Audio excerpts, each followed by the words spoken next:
নমস্কার বন্ধুরা, আজ একটা ভিন্ন ধরনের রেসিপি নিয়ে চলে এলাম তোমাদের সামনে। তোমাদের হয়তো এই লাল লাল মাছটা দেখে মনেই হতে পারে যে এটা আবার কী জিনিস।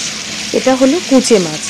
আমি জানি না তোমরা কী নামে চেনো। এটা অনেকটা সাপের মতন দেখতে হয়, প্যাচিয়ে প্যাচিয়ে ওঠে, ছালটা ছাড়িয়ে কুচি কুচি করে কেটে রান্না করতে হয়। এটা আমি কাটতে পারি না, আমি দেখেছি।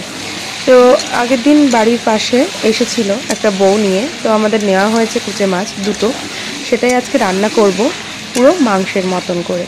তো ছাল ছাড়িয়ে যে কুটে রাখা মাছগুলো নুন হলুদ মাখিয়ে আমি কড়াইতে তেল দিয়ে ভালো করে ভেজে নিলাম। খুব কড়া করে ভাজার দরকার নেই, হালকা একটু নাড়াচাড়া করে লাল লাল করে ভেজে নিলেই হবে। আমি সম্পূর্ণ রান্নাটা কিন্তু সর্ষের তেল দিয়েই করব, আর একদম মাংসের রেসিপিটা ফলো করে, মানে আমরা যেরকম চিকেন রান্না করি ঠিক সেইভাবেই রান্নাটা করব। তবে এখানে আমি 5 ফোড়ন দিয়েছি, শুকনো লঙ্কা আর তেজপাতা। তোমরা চাইলে অন্য কিছু দিতে পারো। এখানে পেঁয়াজ কুচি দিয়ে দিয়েছি, পেঁয়াজটা ভাজা ভাজা হবে। আর হ্যাঁ, এই রান্নায় কিন্তু একটু তেল বেশি লাগে। তেল মশলা ভালোভাবে কষিয়ে যত এই রান্নাটা করবে ততই ভালো লাগবে। পেঁয়াজটা ভাজা ভাজা হলে আমি এর মধ্যে দিয়ে দেবো টমেটো কুচি করে রেখেছিলাম, সেই টমেটোটা দিয়ে দিলাম। দিয়ে একটু ভাজা ভাজা করে নেব।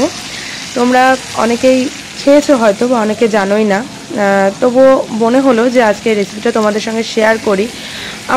আমার ইচ্ছা হলো সেজন্য করলাম। তোমরা চাইলে যদি কোনো দিন পাও মাছটা, তাহলে রান্না করে দেখতেই পারো।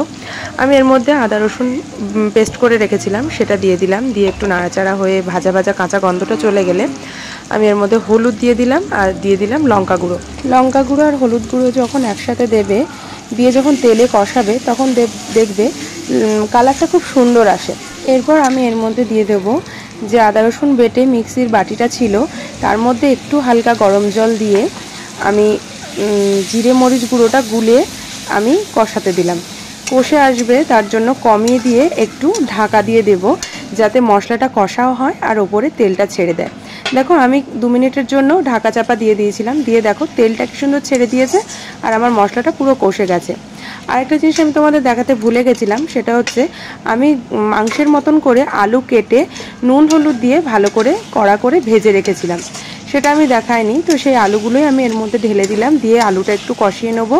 আলুটা কষে আসলে আমি ভেজে রাখা মাছগুলো এর মধ্যে দিয়ে দেবো। মাছগুলো দিয়ে আমি খুব ভালোভাবে কষিয়ে নেব। আর সমস্ত রান্নাটাই কিন্তু আমি গরম জলে করব। গরম জল দিয়ে রান্না করলে দেখবে রান্নার স্বাদ দ্বিগুণ বেড়ে যায়। ঠান্ডা জলে কিন্তু একটু পানসা হয়ে আসে। তো ধার দিয়ে গরম জল দিয়ে আমি কিন্তু রান্নাটা করব আর কষাবো।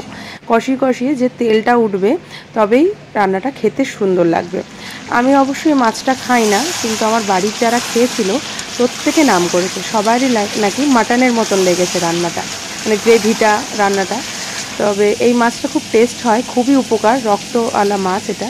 তো দেখো, আমি অনেকক্ষণ ধরে কিন্তু কষিয়েছি। আমি ভিডিওতে সবটা দেখালাম না, বড় হয়ে যাবে তাই।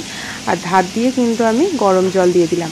দেখতেই পাচ্ছ, এখনই দেখো কালারটা কত সুন্দর এসেছে। এবার ফুটে উঠলে আলু মাছ সবটা সিদ্ধ হয়ে যাবে।